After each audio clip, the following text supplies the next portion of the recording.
Hey there, hey there, hey there, hey there, hey there, hey there. I don't know if it's working, if it's over here jerking. Well, I'm pretty busy tonight and start working on it. Hey there, hey there, hey there. All right, are we back? I think we're back. I think we are back, people. All right, let's share the link. Let's go share the link with everybody. All right. Everybody here? Oh my goodness. Oh my goodness. Hey there, what do you say there? All right, let's go back and spread the word, people. Like, we're back. We are here. We're up. We're running. And we're back.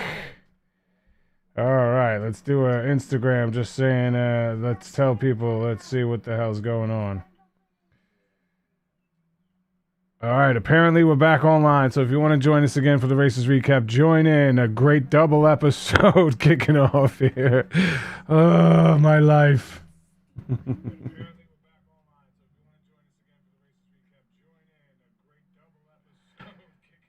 This is my life.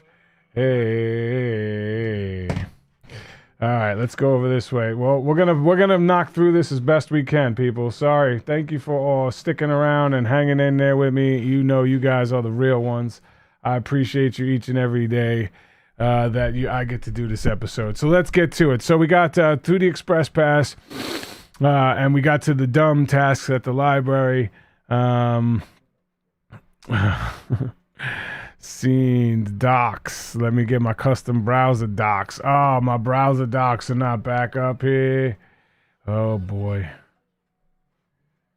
All right, episode 8. All right, so we're back. Everybody, go tell everybody else we're back. We're here. We're doing our thing. We are back finally. All right, there it is. My notes are back on screen.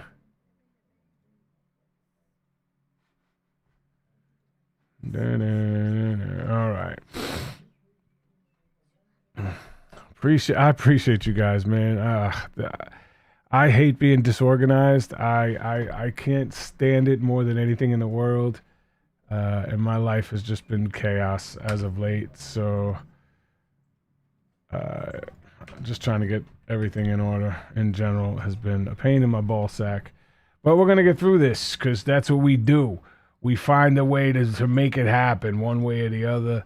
We do a little hey there, then we'll drop in a what do you say there once in a while. I'm just talking gibberish so I can finish this right here. All right, it's 37. All right, and then we're going to jump back in. We'll jump in with the first real task. So the task that made a huge difference in this episode, besides losing the cab rides, etc., they run to the boring task in the library, and then we get to the good stuff. All right, this transferring. You had to decode Cyrillic to English, and if anybody is of my age, you know that from the old school Apple Jacks and Fruit Loop cereal boxes, there was the same decoder style, and it used to have stuff on the back and stuff on the front that you could decode the back of the cereal box with. And sometimes they had that also like that infrared looking thing where you had to put the screen on the red and find the things on the back of the cereal boxes. So this would have been pretty. It would have been like natural for me to pick it up and want to use it in my hands because that's the way we used to use it. But for a lot of people said this was so heavy that people thought that it was just stuck to the desk. So which is why a lot of people had an issue with it. Alyssa and Josiah. Let's say they look for a book to translate, which is pretty smart, but it did say use this decoder to translate. It didn't say find a book to translate it, but they go through all of the things. The clue said use the cipher to translate it, not find a book to help you translate it. So it was a little iffy. They threw the ladder in there, which was funny. I know the ladder was just there, but they threw the ladder in there just to say a little hey there with a little what do you say there, just to get the teams confused. No, the ladder was there because it's always there. Amazing Race producers didn't put it there. Let's see. Let's get to it. Jonathan and Anna figure it out pretty quick, and I love the way Jonathan was using his body to block the teams off. But then they help Alyssa and Josiah, which is, to me, just pretty bonkers when you're a team that's racing for first place, helping another team along the way. It doesn't seem like the smartest thing to do. And for all the people giving Jonathan so much crap when he does all the negative stuff, I don't see a lot of people giving him credit for when he does nice stuff or when he's helping team. They just always seem to focus on all the negative stuff that's going on. I don't see a lot of love for Jonathan when he does all the good stuff. So they helped, and Alyssa and Josiah just voted for them on that roadblock. So I had no idea why, on the U-turn. So I had no idea why that Jonathan and Anna wanted to help them, but they did. Then they get on the bus and get off at the wrong stop, which allows Alyssa and Josiah to pass them. So if you believed in karma, obviously it's not a real thing right now because they help the team behind them and then they immediately make a mistake allowing that team that they helped to pass them. A funny thing goes on here when Melinda says after the first leg she got really good about reading the clues and she thinks that's why they're still in the race. It's like a producer's dream quote at this point. I need you to be quiet. It's like a producer's dream at this point when you get stuff like that. Boom! Right in there when they make the biggest error of the season. She completely talks about reading the clues properly and then goes and misreads the clue, causing the biggest mistakes that you could possibly have. The task was simple, but not being thorough cost a lot of teams here. It wasn't hard. Once you figured out how to pick up the cipher, it took teams seconds to figure it out. So the hard part was just picking up the cipher, which, as a viewer, you're watching, it's like, that's the hard part. All you have to do is pick it up and then you can get it. But it did put teams, Alyssa and Josiah took over an hour to get it done there. So that part there, it did shuffle up the teams, which is what you want tasks to do, but this task seemed pretty simple. Brett and Mark come in, and Mark figures it out pretty simply and pretty fast.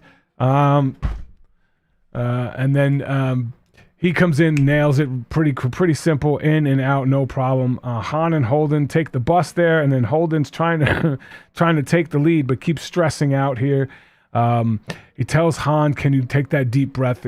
All of a sudden, he wants to be the leader of the team. I don't know where this has been the whole season, but for the next two legs, he's like, just breathe. And it seems like she has always been the calm one. I'd never see her freaking out, and he seems to be freaking out, telling her to stop freaking out, which irks me a little bit. And I know he wants to try to prove something because he's younger or whatever, but she's not freaking out in any way, shape, or form. I don't see that. They seem to be, whenever they follow a team, whenever they get into follow mode, they always get lost. I don't know why they follow anybody at any point. There's no reason to follow. Run your own race. You never have to worry about this stuff. All right. Han and Holden ask to work with Eric and Melinda. Oh, yeah, this is a little drama here because they know that there's a team. As they were there 90 minutes before Eric and Melinda got there. So Han and Holden were there for an hour and a half trying to figure this thing out, and then Eric and Melinda show up, and they're like, oh, let's work together. And then as soon as Jack and Carson show up, they figure it out almost instantly because they are, Dungeons & Dragons players, and part of Dungeons & Dragons is figuring out these puzzles. And especially if you're a dungeon master trying to come up with puzzles and use these puzzles, lower that. Trying to come up with puzzles and use every week to try to mess with your players is such a big thing. And ciphers and clues and figuring those things out is such a big part of Dungeons & Dragons, especially if you're a very diverse dungeon master who likes to include all three things. So I'm glad that they jumped in there, figured it out super quick.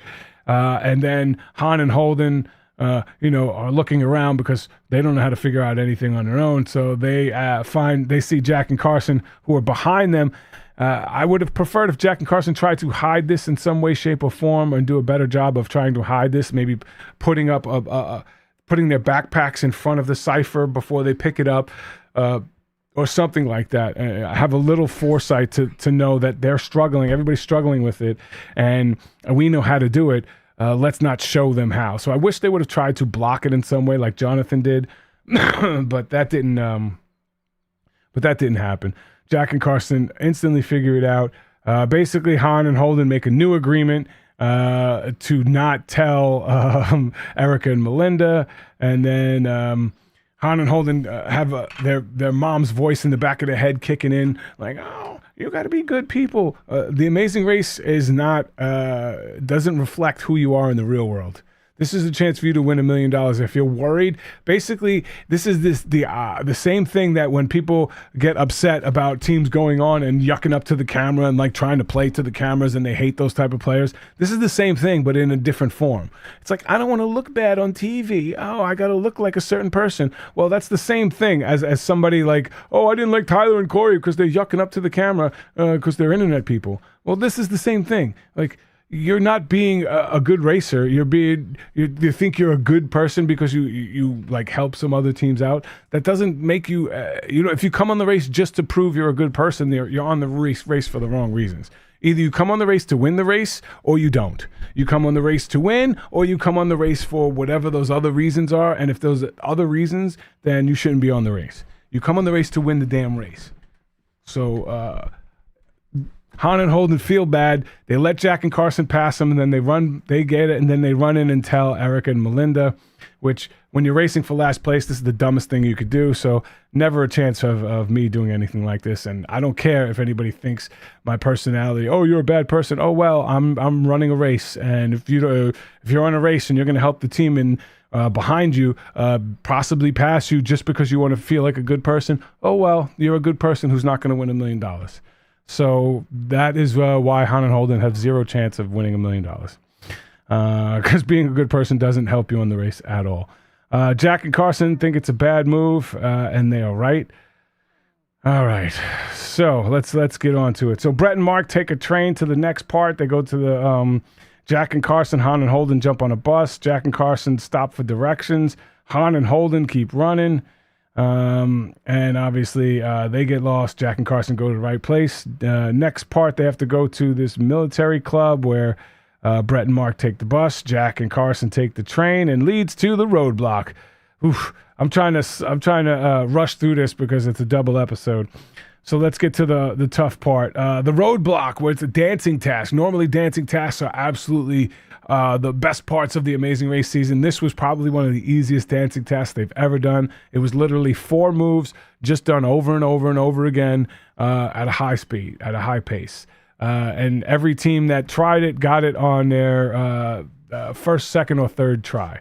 So anything that only takes 3 tries is obviously not that difficult a task, especially when it comes to a dancing task. But Mark goes in there and crushes it on the first try, doesn't even look down at his feet. He's looking up, he's dancing. I bet you if you didn't know who he was, you couldn't pick him out in the line because he was doing it so good. They got in there, in, boom, out, boom, instantly. Everything that they did this leg was absolutely perfect. It looks like Josiah got it on his 3rd try. Jonathan and Anna met at a salsa dancing class. And I love this thing with Anna, where she just went in there and barely learned the choreography, and she was like, let's just go try it to see what it's like with the music. And I think that's an awesome idea whenever you're going to do a dance task or a singing task, to go see what it's like and what the judging is like. And then you can go back and do more practice afterwards. And I love that, what she did here. Very, very smart of her. She was like, let's just go try it with the music early so you can see how fast-paced it is and how they're judging it and how you're moving. And then you can go and practice because you have a better idea of what you're trying to do. So I think that's a really good idea. If you're taking notes for future races, when you're doing dancing or singing tasks, go and try it first, like with very little practice, just to see the pacing of everything and how they're judging everything goes. And you can feel more comfortable after you try it, going back to practice. You'll feel a lot more comfortable in practice knowing what it is that you have to do. So I think put that down in your book of notes if you're taking for future races. Holden does the same thing, not allowing Erica to try. Oh, so basically Jack messes up his first time and then instantly says, let's try this again, and then nails it on his second try. Super smart to not get back in line, not go to practice. Just try it again because there's nobody waiting in line. Let's instantly try it again. Super smart. Holden does the same exact thing. He goes in there, messes it up on his first try, sees there's nobody waiting in line. Let's try it instantly a second time, and boom, he gets it a second time. Then Melinda comes on up and nails it on her first try. So if Holden would have went back and practiced and then let Melinda try it on the first try, they might have gotten past them, and they could have potentially lost the leg because they didn't know about the the penalties, which is crazy. All right, so let's get to it. Even after a first place, Brett and Mark are still focused on getting better. They're peaking at the right time. They got a first, a fourth, a second, a first. Jack and Carson beat Hahn and Holden, who had a 90-minute lead on them, and Eric and Melinda, who had a 69-minute lead on them. Jack and Carson managed to pass both of them by running a really good leg on during this and crushing that Cyrillic. Basically, that Cyrillic task was the one that separated everybody because the dancing task wasn't that hard. And I can't imagine that Amazing Race producers could have predicted that the Cyrillic task was going to be this difficult, where it would take take multiple teams over an hour to achieve. Multiple teams over an hour to achieve. Statistically, can you think and have an idea right then and there, or do you have your teammate and need a few minutes? Once you start the roadblock, you can't communicate really with your partner. Otherwise, you can get a penalty. Especially, I mean, you can go and get hugs and like reassurance and things like that, but you can't talk strategy. All right, so at this point in the race, after this finishes, Brett and Mark have a 3.87, Alyssa and Josiah 3.125, Jonathan and Anna 3.27, Jack and Carson with a 2.75, and Hahn and Holden with a 5.87 average placement. Eric and Melinda, who are eliminated, have a 5.25, still have a better average than Hahn and Holden. All right, let's catch up and see. Brett and Mark somehow finished this leg. They started this leg. Let's get back to it. They started this leg 36 minutes behind the first place team, and they finished the leg with an hour and 45-minute lead on everybody. An hour and 45-minute lead on everybody, which means they beat Alyssa and Josiah by over 2 hours and 15 minutes in this leg. That's how much better they were than Alyssa and Josiah on this leg. They were 2 hours and 15 minutes better than them. Most legs don't even take 2 hours to finish, and they got a 2 hour lead on everybody else and start the next leg an hour and 45 minutes ahead, which I cannot overemphasize how incredible that is for a team to manage to get an hour and 45-minute lead on everybody. That's absolutely bonkers. So the next leg they start, it's a bunch point. So basically, let's see. The top three teams. Okay, so Brett and Mark have an hour and 45-minute lead on Alyssa and Josiah. Alyssa and Josiah beat Jonathan and Anna by 2 minutes. So if Jonathan and Anna didn't help them, they could have got a second place in this leg, but they finished in third by 2 minutes. And then Jack and Carson were an hour and a half behind Jonathan and Anna. Hahn and Holden were about 18 minutes behind Jack and Carson. So that shows you how far teams are apart. But this next leg is a big bunch point with the Expedia app. With the Expedia app popping off in the beginning. Listen, I'm not going to knock the Expedia app. It's kind of cheesy, but I want sponsors for the Amazing Race because that means it'll be around longer. I mean, after Bergen and his partner screwed up so many cars that we lost the Ford deal, or the Ford sponsorship because of their season. I'm glad that Expedia is still around. Alyssa and Josiah show everybody their burned feet at the airport from the Express Pass, but they also tell everybody that they got the Express Pass, which, I mean, they could have lied and said, we weren't able to finish it or we didn't, whatever. But they're honest and they tell everybody. So everybody's a bunch point. Jack and Carson have only had one fight in their whole friendship, which is absolutely incredible to only have one fight in your whole friendship. But it kind of shows, as you could see, how supportive they are of each other in the Amazing Race. It sucks that they're not back here in chat, but that's okay. So they run into the funicular. Now, this funicular runs every 10 minutes. So there you go. Your chance to get a 10-minute lead on teams if you can get there fast enough to get on one without it. But they all get on the same funicular going up. But coming down, it separates two packs into 10-minute differences. So Jonathan and Anna, Hahn and Holden get a 10-minute lead on everybody else. And what do? They follow each other and get lost. And that's what happens when you follow teams. 9 times out of 10, you'll get lost when you just follow teams. Don't think for yourself, just follow.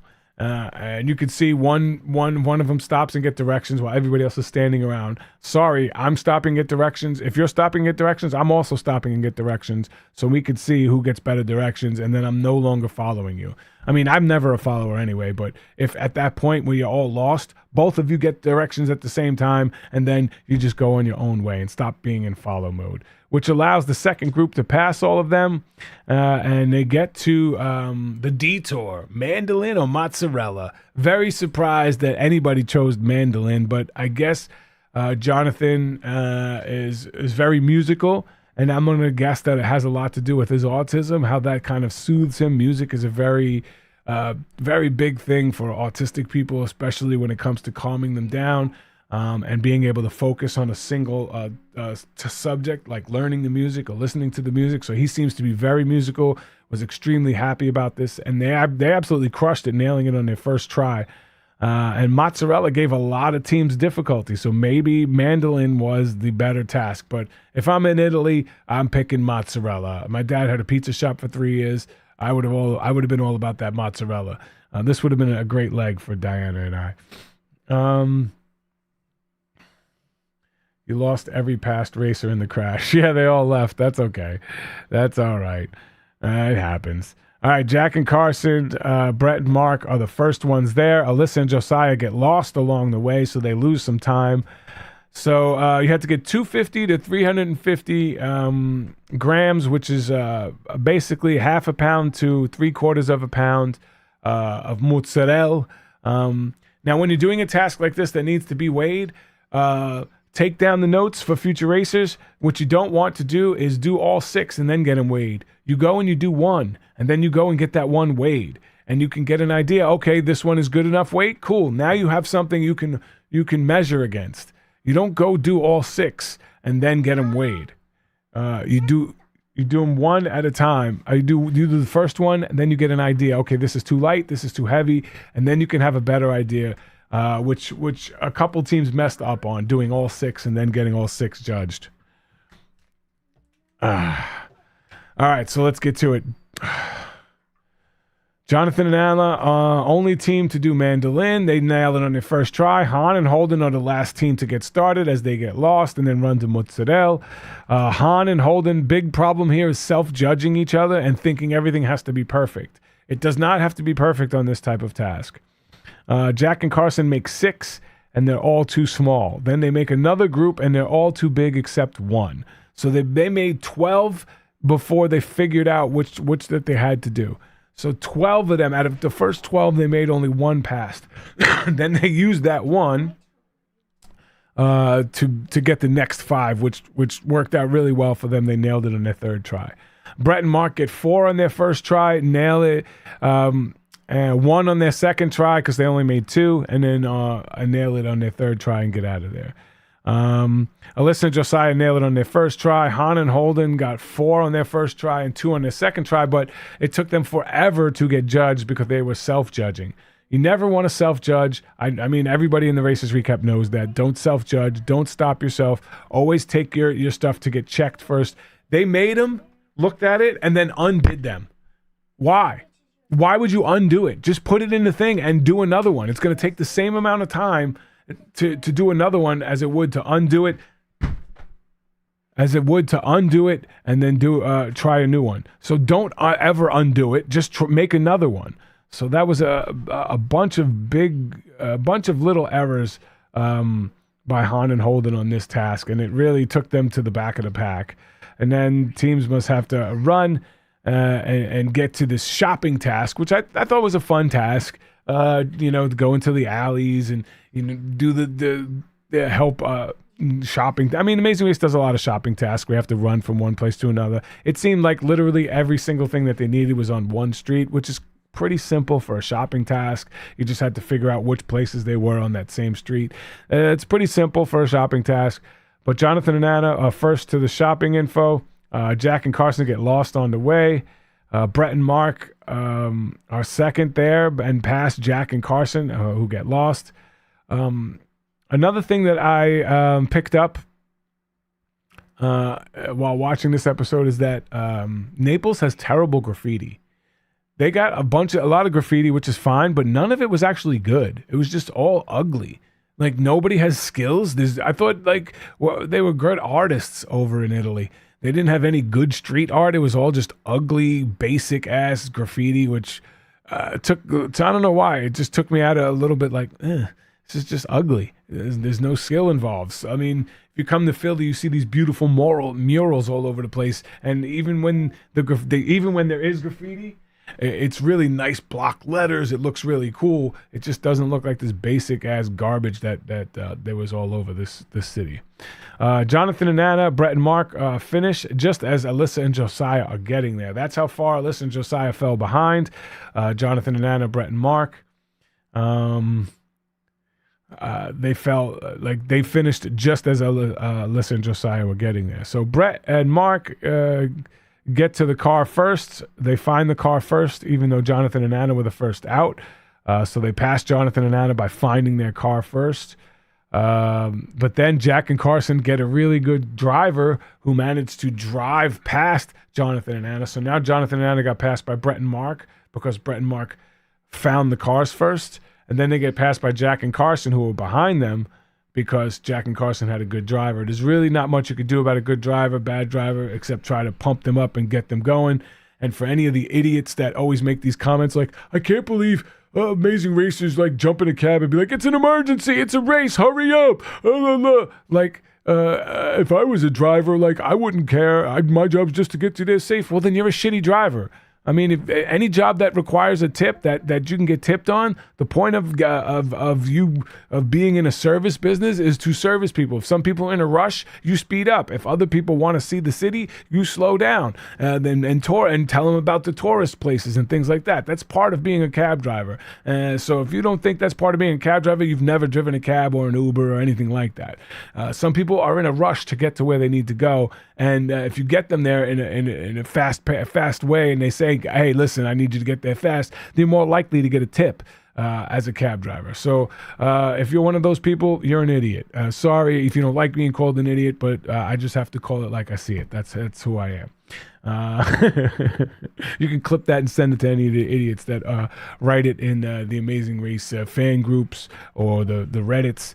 Oh, I can't believe that people always saying they're in a rush. Yeah, we're in a rush. It's a race for $1 million. Yes, it is important. Yes, it is an emergency. This is going to change my family's life forever. Yes, it's an emergency. You know how people get in a cab and their kid is just going to get stitches? Take me to the hospital. I got to get stitches. Your kid's going to get stitches. So what? It's stitches. It's not going to change his life in any way. It's just stitches.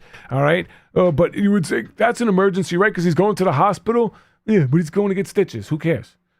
That's not going to change his life. Winning $1 million will change my family's life forever. So yes, it's an emergency to me. And if you don't think that is, then get out of here. All right, let's get to the roadblock. Roadblock, let's make some pizza. I mean, come on.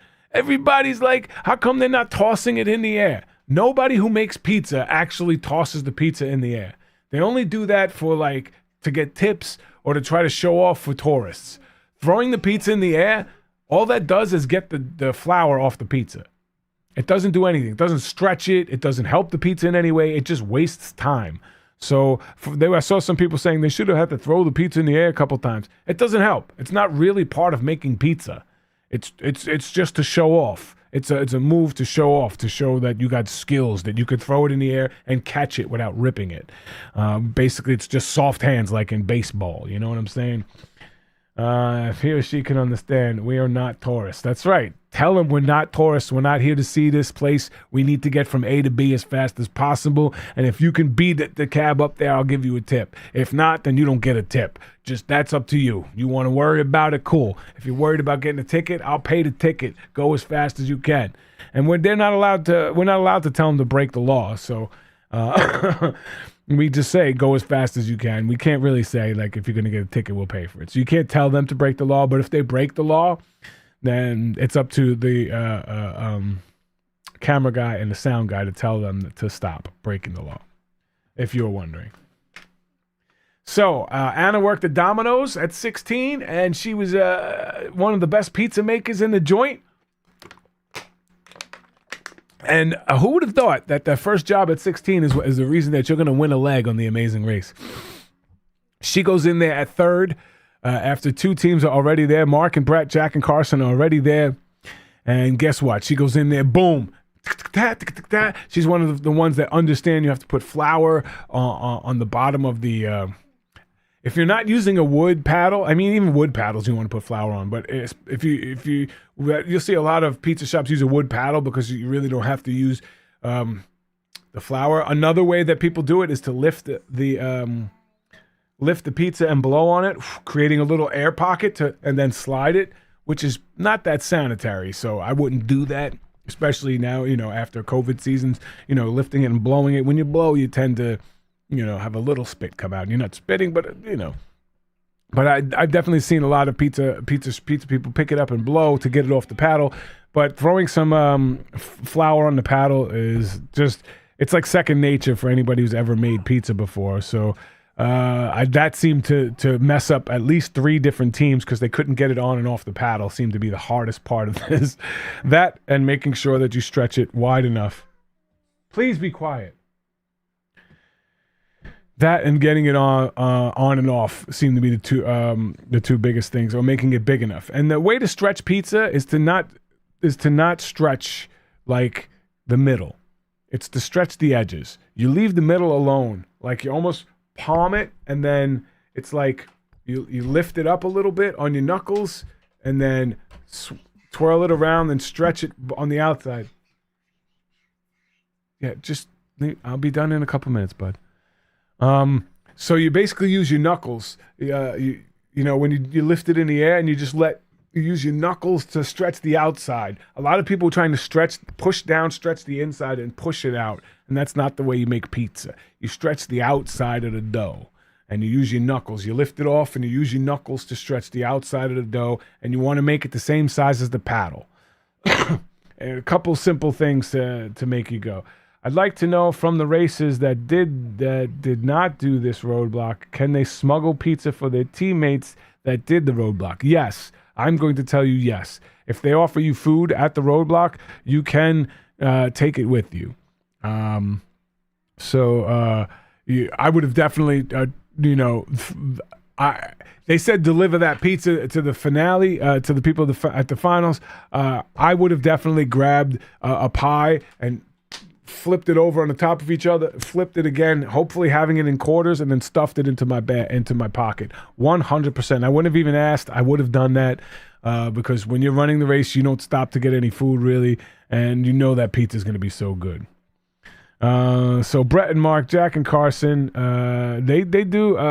Okay, so let's get to the part here. Brett and Mark, Jack and Carson are the first teams there. Jack can do this, but then it would be his 6th, and then he can't do anything till the finale. So they're in first place, racing for first place. They made a choice, which I agree with, that if they didn't think they had a chance at winning first place, or they are not caring about winning first place this leg, they're worried about the future legs, which is okay. They let Carson do this knowing he would suck at it, but knowing that there were a bunch of teams behind them, and Hahn and Holden were way behind them. Because they didn't see Hahn and Holden all day. So they knew they had a big lead on Hahn and Holden. I'm okay with this decision because they're worried about future legs and having a choice. Whereas if Jack did it, there would be no choices. There would be no choices left. It would only be Carson would have to do every roadblock, and you never want to put yourself in that situation, especially when your team is balanced and they have different sets of skills, which they seem to do. They seem to have a different skill set. One is more stronger than the other one. One has a more attention to detail vibe. They both have skills that balance each other out pretty. Phil had a video at the band at the pit stop, enjoyed the delivered pizza. Yeah, I saw that. That was pretty cool. Brett nails it on his first try. Anna nails it on her first try. Alyssa gets it on her second try. Hahn and Holden get there just as Carson is doing his 5th try. And Carson eventually gets it on his 5th try. As soon as Hahn and Holden get there, he pretty much nails it, which if he would have failed that time, then the pressure would have really been on, and you would have seen a whole different level of adrenaline flowing through your body. But he nailed it just as Hahn and Holden were getting there. Then let's get to the mat where Josiah and Phil are doing the dad joke off. basically going back and forth with the dad jokes. That's what I'm talking about. I love seeing that. He knows how cheesy Josiah is, and this is the perfect time to get cheesy on this leg when there's two cheesy tasks, and then they just go back and forth with the dad jokes. I'm sure Josiah, as a super fan, that's one of his one of the moments he's going to look back on and love more than a lot of the simple things on The Amazing Race. Getting the vibe with Phil, because Phil, you don't get to spend a lot of time with Phil because he's always racing to get ahead and film his next parts and then racing to get to the finish lines. So you don't get to really spend too much time with Phil. The most time you get to spend with Phil is at the mat. Other than that, you really don't see him that much at all. So that's like the time you get to vibe with him. And it's Phil. Come on, it's the guy you've been watching for years. So I know that was big for Josiah. Han nails it on her first try. They run to the end and find out the twist of this leg is it's a non-elimination leg. Non-elimination leg. I do love Alyssa and Josiah. They're very hard to not like. If you don't like Alyssa and Josiah, then you probably just don't like love, because they are like everything that like your newlywed couples would be, like young, just getting into their great careers. You have this big doe eyes about the whole world and everything is great. They haven't had any like big decisions to make about life yet. Like this is like, this is the great part about when you're first getting into a relationship, and they seem to be very much in love, and they seem to vibe and work well as a team. I love seeing that. So all right, let's see what time it is. 8:15. All right, boys and girls. Next week, Jonathan has to take over driving and navigating, even though he's sitting in the back seat, not navigating. And Anna points out, she's like, "You're not even navigating. You want to take over both right now?" So a little bit of Jonathan coming back out in this episode. He's been great the past couple episodes. This next episode, he seems to have it. Justin, who was robbed goddess 4th place of The Amazing Race this season? Prediction. I don't know. Jonathan has to take over navigating. The head-to-head looks super fun. I like this head-to-head. It's jousting. Which I'm a super nerd. I love Renaissance fairs, and I know Jack and Carson will love this. They don't seem like they're built for it physically, but if they did go to Renaissance fairs and do that jousting game that they have at the Renaissance fairs, they might be able to have a little skills with this. But it's going to be hard to joust against people who are heavier and stronger than you, unless you have perfect technique. And if you do watch if you go back and you watch the preview, you'll notice that the jousting in the water, you'll see it's Carson versus Han. Then you'll see Carson versus Jonathan. Then you'll see Jonathan versus Josiah, and then Josiah versus Brett. So I don't know what the actual order is of it, but you can kind of see the head-to-head. And if you're not familiar with head-to-heads, you have to wait there for the next team to show up, and then you have to beat a team to move on.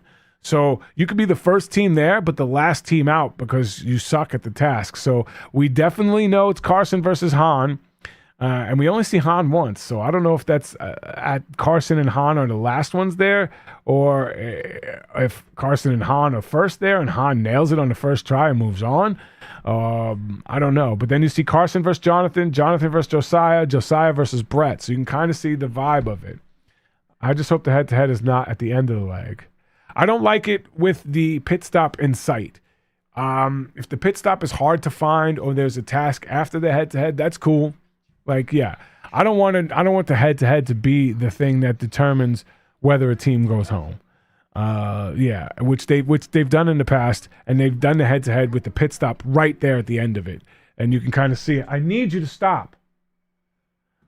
Which you could do the head-to-head. I don't like if that they have that set up. If they do it right in the beginning of the leg, like the first task, I would love that. The first thing that you guys do is go to the head-to-head. Like, good for that. Like, especially if you're gonna have a bunch point. The head-to-head's a good thing to do right after a bunch point. Let's see. Let's go up and check some of the chats here. What Mary said. What would Mary say? All right. Do you like that it was a non-elimination leg? No, I'm not a big fan of non-elimination legs. It just keeps weaker teams in the race. John, as a viewer, I guess you want to have some sort of like hope that there's a non-elimination. You can't predict it, but meh. Jonathan and Anna are so eliminated next leg. I don't think so. Sacre Bleu, face-off is back.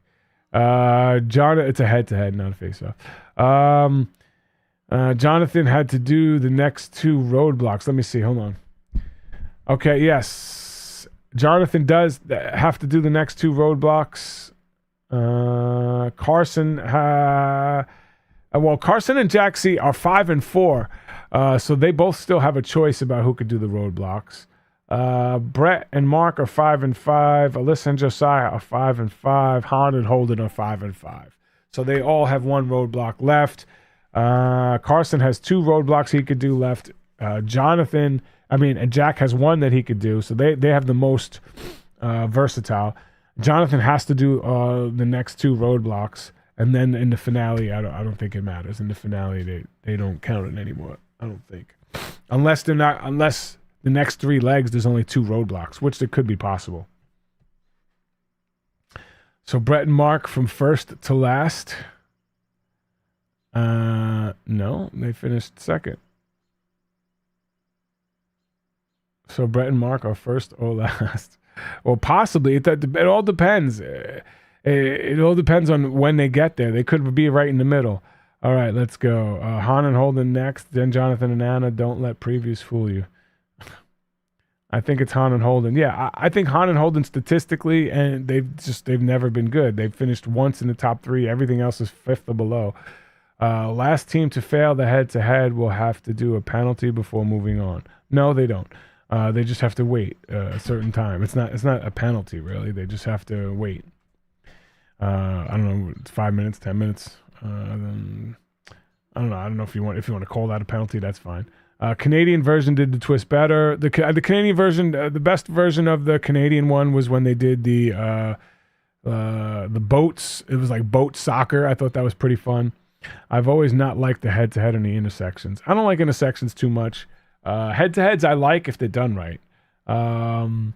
Why did they stop sharing the roadblock count on Wikipedia? They didn't. The roadblock count is, if you just go to regular Wikipedia, it's not as good as the fandom wiki.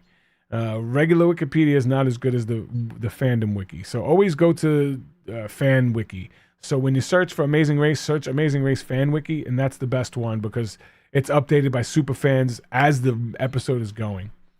Average placement after leg 9, fork in the road ruined everything. I'm predicting Han and Holden are out next, but honestly, with this race, you never know. Yeah, I think Han and Holden will probably be out next.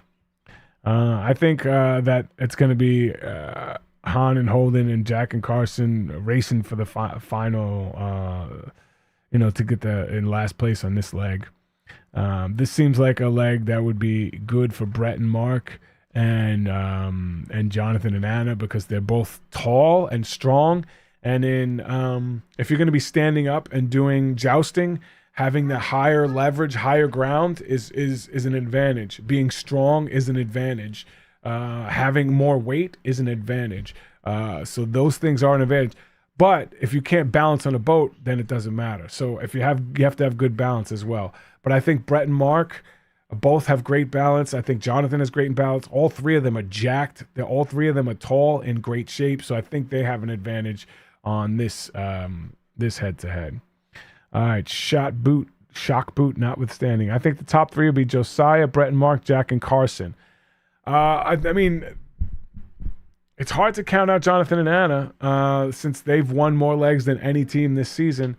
So it's tough. Han and Holden seem to be the next boot, but the final 3 could be any of them. While you think Jack and Carson are getting boot, you'll see Brett and Mark, Jonathan and Anna, listen, Josiah. Ooh, that would be tough. But yeah, the final four teams, once Han and Holden get boot, are all really strong teams. All of them have won at least 2 legs at this point.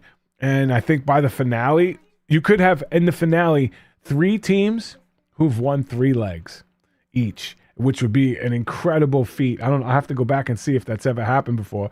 But if Jack and Carson or whoever the final 3 teams are, there's two legs to win next, and if they're won by different teams, we could have three separate teams going into the finals with 3 wins each, which could be a really good showdown. I'm predicting Alyssa and Josiah, Jonathan and Anna, and Brett and Mark. I'm hoping for Brett and Mark, Alyssa and Josiah, Jack and Carson. But we'll see how it all plays out. Thank you guys for bearing with me. Thank you so much for always being there, both in person, financially. I appreciate that so much. It means a lot. If you want to support the show, there you go. You can support the show in any way you'd like. Just showing up means a lot. Sticking with me through the garbanzo stuff, the garbage of going from one video to the next video with the shitty internet. You guys are the real fans, the true ones. I love you. I appreciate you. Thank you so much for hanging in there. And I will be at the finale for the Amazing Race, the double episode finale. I will be there in person. I'll get some behind the scenes videos from that. So if you want to follow me on TikTok, just search my name, JustinScheman. If you want to follow me on any other social media, it's Justin Classic with the number 1. I usually do a lot on Instagram. That's why I do my instant reactions. I don't use Twitter anymore. So if you like the instant reactions for the episodes, go to my Instagram, join that channel. Also, the Discord is free. Jump in the Discord. We didn't have any super fans this week. I've been getting 2 and 3 every week, and then nobody shows up on this week. Where the super fans at? I love y'all. I appreciate y'all. Hope to see y'all